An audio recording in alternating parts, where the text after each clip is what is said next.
저희들이 지금 세상 속에 이렇게 삶을 매일 살아가고 있는데요. 우리 삶에 대한 질문들이 꼭 있죠. 궁금한 것도 있고, 또 고민이 되는 일도 있고, 또 쉽게 대답할 수 없는 그런 문제들이 있는데요. 우리가 살아가는 이 세상에 악이 존재하고 또 모든 사람이 원치 않은 고난 이런 것이 존재하는데 도대체 왜 그런 일이 있을까에 대해서 이제 많은 사람들이 이제 고민을 하죠. 기독교인들뿐만이 아니고 이 땅에 있는 많은 종교, 특별히 고등 종교도 우리 눈앞에 현실적으로 놓여져 있는 이 악과 고난의 문제에 대해서 많은 고민을 이렇게 하고 또 나름대로 답을 내리기 위해서 이렇게 수행을 하고 또 답을 내놓는 그런 것을 우리가 볼 수 있습니다.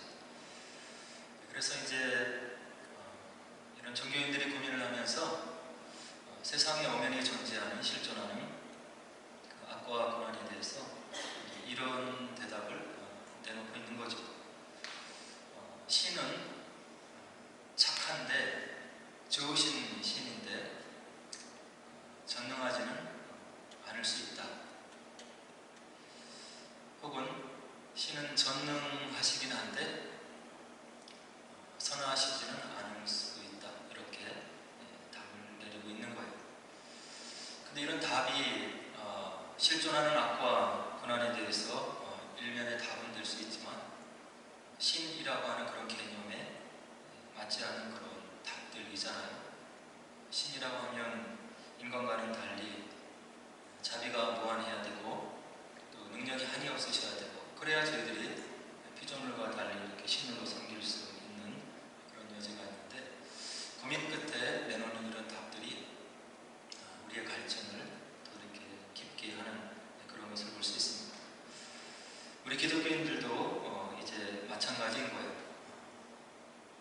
하나님을 전능하신 하나님으로 또 좋으신 하나님으로 그리고 우리에게 모든 것을 좋은 것을 주기를 원하시는 하나님으로 이렇게 고백하고 날마다 예배를 드리고 또 말씀을 묵상하는데 눈앞에 놓여져 있는 고난과 어려움의 순간들을 우리가 이렇게 목도하면 우리에게 또 퀘스천 마크가 이렇게 생길 수 있는 거죠. 그리고 예수님을 특별히 신앙 여정 속에서 체험한 경험을 가지고 있는 저희들에게 또 이렇게 어려운 문제로 다가올 수 있는 거예요. 도저히 이 문제가 나의 능력으로, 나의 지식으로 해결되지 않을 것 같이 그렇게 여겨졌는데 하나님께서 기도하라고 하셨고 또 그 말씀을 믿음으로 받아들이고 기도했더니 나의 삶 속에 하나님께서 역사하신 그런 흔적들이 우리가 이제 경험으로 갖고 있는 거죠. 그래서 하나님 나라의 능력을, 기도의 그 현실적인 능력을 우리들이 이렇게 체험해서 알고 있는 거예요. 그래서 기도의 응답을 가지고 있는 저희들이 또 우리 앞에 펼쳐지는 여러 가지 원하지 않는 상황들을 보면서 또 이렇게 고민할 때가 있고 또 이렇게 물음표를 던질 때가 있는 거죠. 오늘 함께 읽은 본문도 동일한 맥락에서 이제 생각해 볼 수 있는 것입니다. 예수님께서 길을 가실 때 날 때부터 태어나면서부터 이제 맹인 앞을 보지 못하는 사람을 이제 보셨다고 1절이 얘기하고 있잖아요. 그래서 예수님과 삶을 나누며 세월을 보냈던 제자들이 하나님 나라의 능력을 옆에서 지근거리에서 체험을 했고 또 예수님께서 하나님 나라의 능력을 보여주시는 것을 여러 번 또 경험을 했고 이런 상황에서 이제 이들에게 물음이 생기는 거예요. 좋으신 하나님, 선하신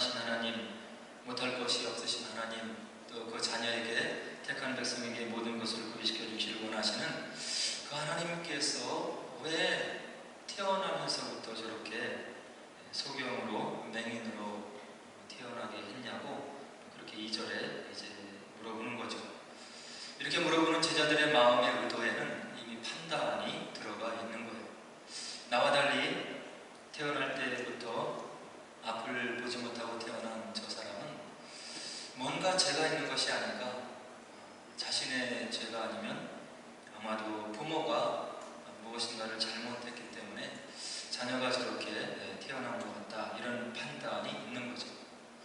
하나님 마음을 아직 완전히 헤아려 알지 못하는, 성숙하지 못한 미숙한 신앙을 가진 제자들의 마음을 볼 수 있는 것이고요. 또 이런 질문을 던지자는 자체가 나는 그와 같은 형편에 빠지지 않았기 때문에 내가 저 사람보다는 나은 삶을 살고 있는 것이 아닌가 하는 그런 마음에 슬며시 나오는 교만한 마음도 우리가 읽을 수가 있는 거죠. 그래서 이런 제자들의 의중을 파악한 예수님이 이제 3절에서 답변을 주시는데요.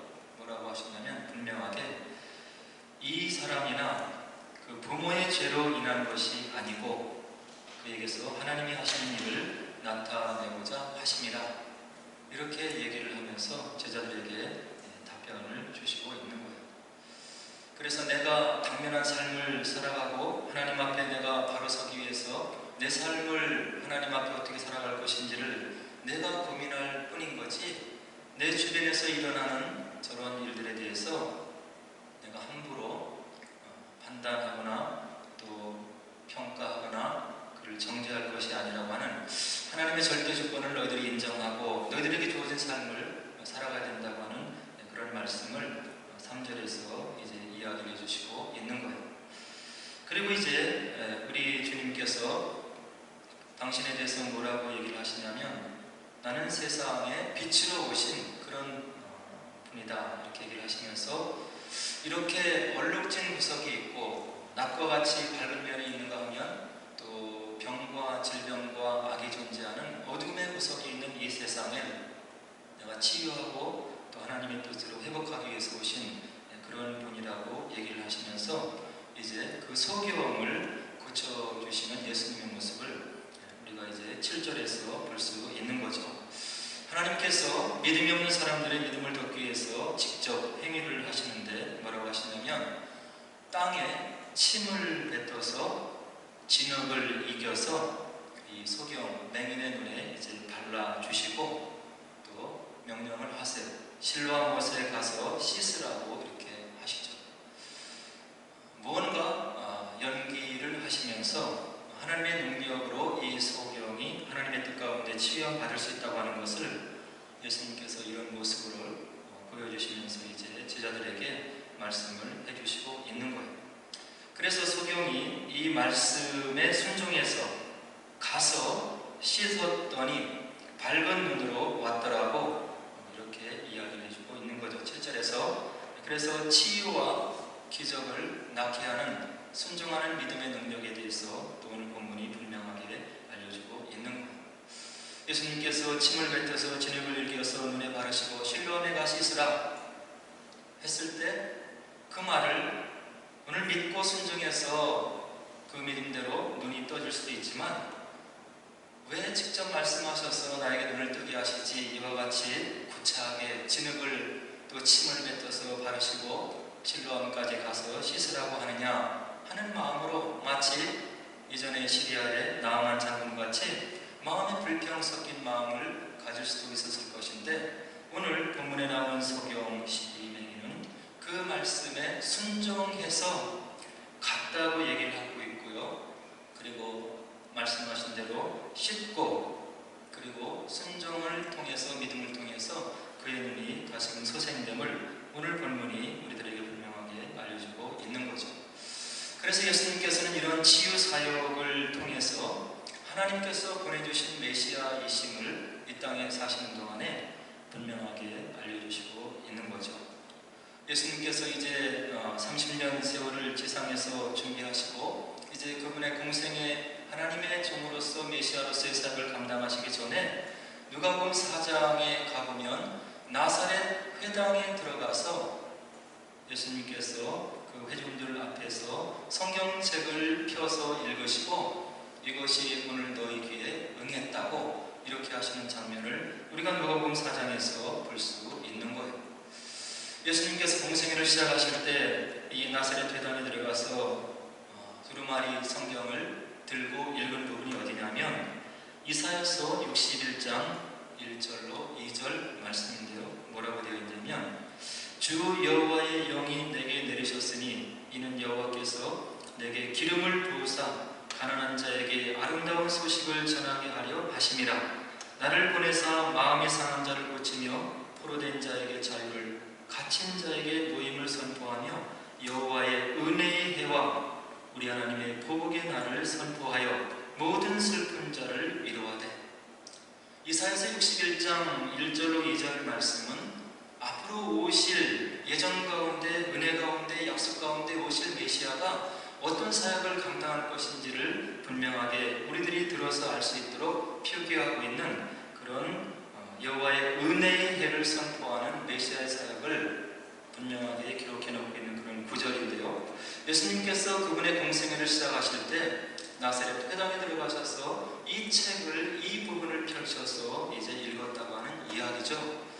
그래서 내가 앞으로 3년 동안 이 땅에 너희들과 함께 있으면서 행할 일은 너희들에게 약속하셨던 이런 하나님의 은혜의 해를 선포하고 병자를 치료하고 그리고 어려운 사람들을 고쳐주고 그리고 배고픈 자를 먹여주고 하나님 나라의 권능을 보여주고 너희들의 궁극적인 하나님의 나라를 가져오게 할 그 사명자가 바로 나다 하는 것을 예수님께서 누가복음 4장에서 이제 선포를 하시고 그 선포의 말씀 약속대로 그분의 3년의 공생애를 통해서 수많은 병자를 고쳐주시고 또 배가 고픈 자들을 먹여주시고 또 무리를 거르시고 그리고 심지어 죽은 자도 살려내시는 그 약속을 성취하시는 메시아의 모습을 우리가 복음서에서 분명히 알 수 있는 거죠.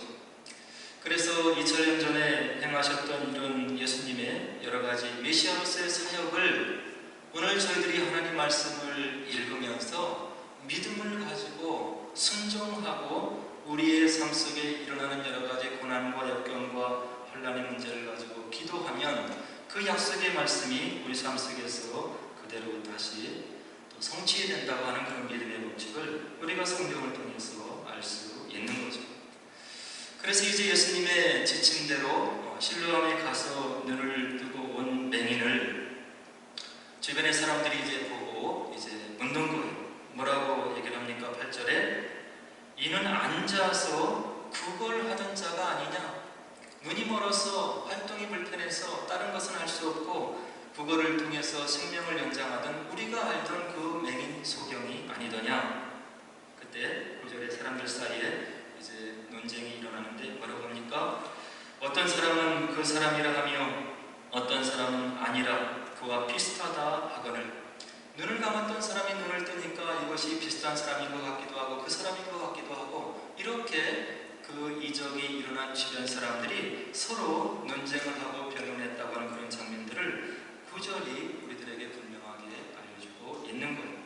이런 주변의 사람들의 수근거림과 웅성거림과 그리고 변론을 주변에 듣고 있던 이 맹인 되었던 사람이 이제 분명하게 진술을 하는데 9절에서 뭐라고 얘기를 하냐면 내가 그니라. 너희들이 지금 무슨 변론을 하고 나에 대해서 얘기를 하고 있고 소경이었냐 아니었냐 비슷한 사람이나 얘기하고 있는데 내가 소경되었던 그 사람이다. 맹인 되었는데 내가 지금을 눈을 뜨고 있는 그 사람이다. 그리고 또 계속해서 11절에 그의 간증을 이어나가는데 뭐라고 합니까? 예수라 하는 그 사람이 진흙을 이겨 내 눈에 바르고 나더러 실로암에 가서 씻으라 하기에 순종하고 가서 씻었더니 보게 되었노라.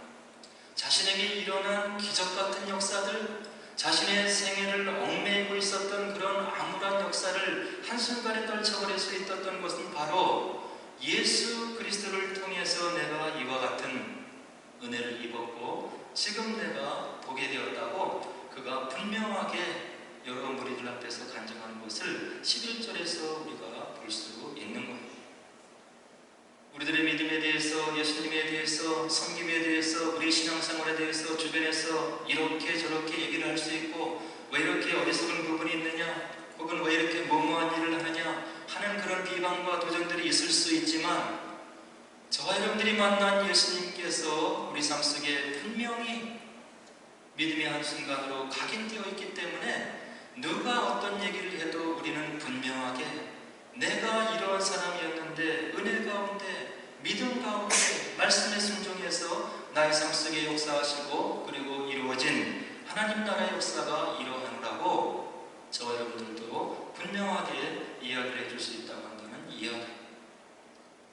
환경에 어려움이 있어서 몸이 지쳐서 그리고 여러가지 바쁘고 분주한 삶 때문에 혹시 신앙에 조금 내려가는 그런 단계가 있을 수는 있지만 다시금 하나님께서 말씀으로 우리를 격려해 주시고 기도 가운데 우리를 격려해 주시고 찬송 부를 때 우리 마음 가운데 위로함을 주시는 그 하나님의 역사를, 그 성령의 역사를 우리가 분명하게 체험하고 지금도 마음속에 간직하고 있기 때문에 오늘 본문에 나타나 있는 맹인과 같이 내가 그니라, 내가 은혜 가운데 예수께서 나타나셔서 이와 같은 지침을 주셔서 내가 순종했더니 내가 보게 되었노라고 믿음의 간증을 저와 여러분들도 많은 사람들에게 할 수 있다고 한다는 이야기. 그래서 우리에게 이와 같이 하나님 나라의 능력을 보여주시는 분명한 성령의 역사가 있고 기도의 응답의 역사가 있는데 왜 우리 삶 속에 고난과 악이 있냐고 하는 이야기. 기독교 역사를 통해서 많은 사람들이 답을 내기 위해서 무진 애를 쓰고 고민을 하고 하나님으로부터 응답을 받기 위해서 기도하고 그리고 또 그의 고민의 결과를 내놓았는데 두 가지가 저희들에게 와닿는 것이 있는 겁니다. 하나는 무엇이냐면 우리에게 임하는 고난과 어려운 순간들 그리고 원하지 않는 순간들은 아직도 우리 마음속에 있는 완전히 예수님 닮지 못한 모습들 그리고 무시로 수시로 일어나는 여러가지 하나님 앞에서 높아지려고 하는 마음들을 다스리기 위한 연단과 사랑의 책찍으로 하나님 나라의 완성이 우리에게 도래할 때까지 이 땅에서 하나님께서 허용적으로 우리들에게 허락하시고 있다고 한다는 이야기. 고난을 통해서 우리가 하나님 마음을 알 수 있고 겸손한 마음으로 하나님 앞에 설 수 있기 때문에 그런 도구로 사용하기 위해서 아직도 우리에게 이런 허용적인 악과 고통과 고난을 우리 삶 속에 하나님께서 허용하신다고 하는 이야기죠. 히브리서 12장 6절에 뭐라고 합니까? 주께서 그 사랑하시는 자를 징계하시고 그가 받아들이는 아들마다 책찍질 하심이라. 우리를 완전히 자유로운 존재로 만들어 주셨기 때문에 우리의 마음이 마음대로 흘러갈 수 있는 것. 그런 순간들을 하나님께서 점검해 주시고 다시금 그런 고통과 어려운 순간들을 통해서 우리의 마음을 다시금 하나님 앞에 세우고 하나님 앞에 온전한 믿음거리로 걸어갈 수 있도록 그렇게 우리를 사랑으로 연단으로 책찍으로 인도하시는 하나님의 사랑이 곁들여 있는 고통과 고난의 순간이 우리 눈앞에 있다고 한다는 이야기. 무슨 영문인지 모르지만 하나님의 허용 가운데 고난을 통과했던 욥이 나중에 고난을 통과하면서 이런 고백을 하나님 앞에 올려드리잖아요. 42장 5절 6절로 내가 주께 대하여 귀로 듣기만 하였사오나 이제는 눈으로 주를 배움나이다. 그러므로 내가 스스로 거두어드리고 티끌과 제 가운데에서 베게 하나이다. 시편 기자도 동일한 고백을 해주고 있는 것을 우리가 볼 수 있는 것. 고난 당하는 것이 내게 유익이라 이로 말미암아 내가 주의 율례들을 배우게 되었나이다. 하나님의 허용 가운데 우리에게 다가오는 고난과 고통과 어려움의 순간들을 통해서 우리가 하나님 닮은 마음, 그런 성품, 인격을 갖추어 나간다고 하는 하나님의 크신 허용적인 섭리가 우리 눈앞에 펼쳐지는 이런 고통과 고난 속에 들어있다고 한다는 이야기. 그리고 두 번째는 우리 하나님의 존재 방식을 삼위일체 하나님이라고 얘기를 하는데요. 성부와 성자와 성령 하나님 세 위격이 동일하게 공존하시는데 서로의 위격을 존중해 주시고 한 위격이 또 다른 위격을 완전히 제압하고 몰두하고 압도하는 것이 아니라 적당한 거리를 두시고 서로 존중하시고 협력하시고 서로를 섬기시고 그리고 이와 같이 공존하시는 삼위일체 하나님의 성격이 있는데, 이런 삼위일체 하나님의 사랑의 대상으로 세상과 우리를 만들어 주시고, 하나님께서 우리에게 그분의 사랑을 온전히 나누고 교통할 수 있는 존재로 만들어 주셨는데, 저와 여러분들을 온전한 자유로운 존재로 만들어 주셨다고 한다는 이야기예요. 우리가 강압적으로 하나님의 사랑에 굴복해서 하나님께 화답하는 것이 아니라, 하나님의 사랑을 우리가 인격적으로 공감하고 느끼고 하나님의 사랑을 느낀 다음에 우리가 인격적으로 하나님께 굴복해서 하나님께 예배하시고 교제하고 나누고 사랑을 나누는 그런 사랑을 우리 하나님께서 나누시기 위해서 저와 여러분들을 완전한 자유로운 존재로 만들어 놓으셨다고 한다는 이야기죠. 이것은 하나님 편에서 봤을 때 큰 위험이 있을 수도 있는 거예요. 하나님을 대적해서 반항할 수도 있고, 하나님의 사랑을 거역해서 그 사랑을 대항해서 일어설 수도 있고, 그리고 하나님의 사랑을 거부할 수도 있는 그런 가능성을 하나님께서 감내하시면서 저와 여러분들을 온전한 인격체로 만들어 주셨다고 한다는 이야기. 그래서 이 땅에 있는 악과 고난과 고통이 왜 있느냐? 바로 이러한 우리들에게 주어진 자유로운 이런 권리를 인간이 잘못되게 남용함으로 인해서 바로 이 땅에 우리가 살아가는 삶 속에서 악이 있고 고통이 있고 고난의 어떤 순간들이 우리들 눈앞에 펼쳐질 수 있다고 한다는 이야기. 그리고 하나님께서 이런 위험과 하나님께서 받으실 수 있는 여러 가지 아픔을 감수하고서라도 우리에게 온전한 자유로운 그런 인격체로 만들어 주시는 데에는, 이 다음에 이 백성들이 나를 대항해서 일어나면 내가 친히 손수 희생을 감수하고라도 이 백성을 구원하기 위해서 내가 구원사역을 펼쳐나가야 되겠다고 하는 하나님의 뜻이 만세전부터 역사 속에 스며져 있었다고 한다는 이야기. 그래서 바울은 우리들에게 그런 이야기를 해주고 있는 거예요. 만세전부터 지명하여 불러주시고 우리를 살리기 위해서 하나님께서 희생하시고, 그리고 우리를 온전한 사랑의 인격체로 회복시키기 위해서 메시아가 오셨다고 사도 바울이 우리들에게 그런 이야기를 해주시고 있는 거예요. 저 여러분들을 끔찍히도 사랑하시고 하나님의 속성 그대로 하나님의 사랑을 나누고 교제할 수 있는 그런 존재로 만드시기 위해서 우리들에게 온전한 자율권을 허락하여 주시고 자유의지를 허락하셨는데, 그것이 하나님 마음을 다치게도 할 수 있는 그런 가능성을 하나님께서 감수하시고 저와 여러분들을 그런 인격적인 존재로, 자유로운 존재로 만들어 주셨다고 한다는 이야기. 그래서 이와 같은 하나님의 크신 섭리 가운데 우리가 살아가는 이 삶 속에 악이 생길 수 있고 고통이 생길 수 있고 또 악인이 상존할 수 있는데, 우리들이 살아가는 이 세상 속에서 느끼는 고통과 어려움의 순간들을 하나님은 어떻게 하시냐? 우리와 함께 동행하시면서 저 멀리 강 건너 불 보듯 그렇게 보시는 것이 아니라, 저와 여러분들이 당하는 어려움들, 마음의 아픔들, 슬픔들, 괴로움들, 외로움들 그 속에 친히 함께 하셔서 세상 끝날까지 함께 하신다고 약속해 주시고, 저와 여러분들이 당하는 고통과 고난 속에 함께 동행하시고 고난을 감수하시는 하나님의 모습을 우리가 하나님 말씀 성경에서 알 수 있는 거예요. 바라기는 오늘 두 가지 내드린 이 답도 우리가 이 땅에서 보는 그런 악의 세력과 상존하는 세력들과 고통과 고난의 실체에 대해서 완벽한 답을 해줄 수는 없을 거예요.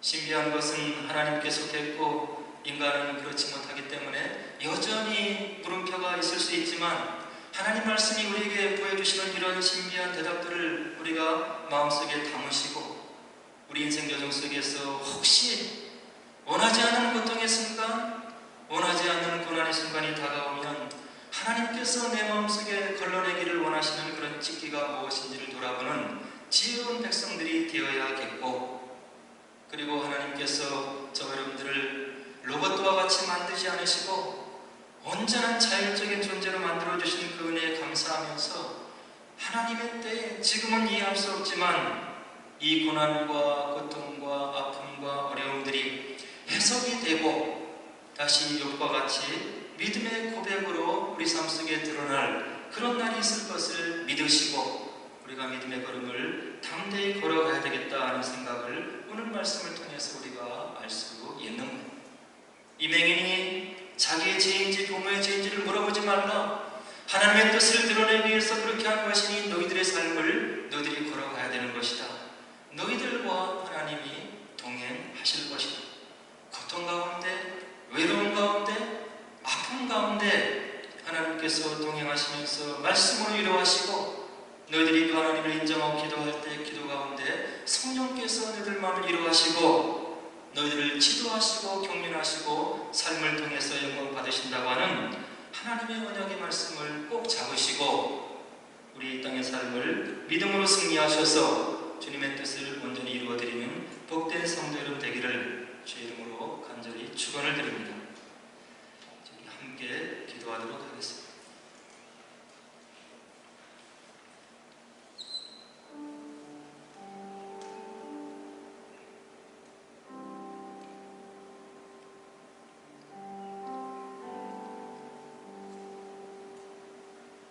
오늘 지금 저희들이 살아가는 이 세상에 이해할 수 없는 일들이 또 원하지 않는 일들이 너무나 많이 있습니다. 수많은 생명을 죽이는 전쟁의 상황도 그렇고 어저께 일어난 미얀마와 태국에서 일어난 강진으로 인해서 수천 명이 죽어가는 그런 현장도 저희들이 목도하고 있습니다. 우리나라에서 일어난 산불 사태로 인해서 한평생 이루어왔던 모든 것을 순식간에 잃어버리고 망연자실하는 그런 우리 형제들도 있음을 우리가 알 수 있습니다. 비행기가 날아가다 떨어지고 배가 침몰하고 잠수함이 침몰해서 또 사상자가 나고 하루에도 수없이 일어나는 교통사고가 있고 도대체 하나님께서 어디 계신지 하나님의 전능하심이 어디 있는 것인지를 하나님을 향해서 묻고 싶은 그런 현장들이 우리 눈앞에 온전히 펼쳐지고 있는 것입니다. 그렇지만 하나님의 말씀은 우리들에게 말씀하시기를 그 모든 현장 속에 내가 함께하고 있고 하나님의 뜻이 있고 또 경륜이 있음을 우리들에게 말씀해 주시면서 오늘의 우리의 삶을 믿음으로 살 것을 그리고 믿음의 삶 가운데 시간이 지나고 하나님의 섭리와 경륜과 뜻을 고백할 날이 있음을 우리들에게 알려주시고 있는 것입니다. 우리 자신도 믿을 수 없고 주변의 여건도 어려워져가는 이런 환경 속에서 변하지 않는 하나님의 말씀을 붙드시고 기도 가운데 우리 속에 나타나 주신 그 하나님을 기억하시고 믿음을 가지고 이 땅의 삶을 살아가셔서 믿음으로 담대함으로 기쁨 가운데 우리의 삶을 이어나가는 저희들 되게 하옵소서. 말씀에 있는 하나님의 동행과 섭리와 경륜하심이 내 삶 속에 이루어지게 하옵소서. 주님을 인정하고 기도하는 우리의 기도에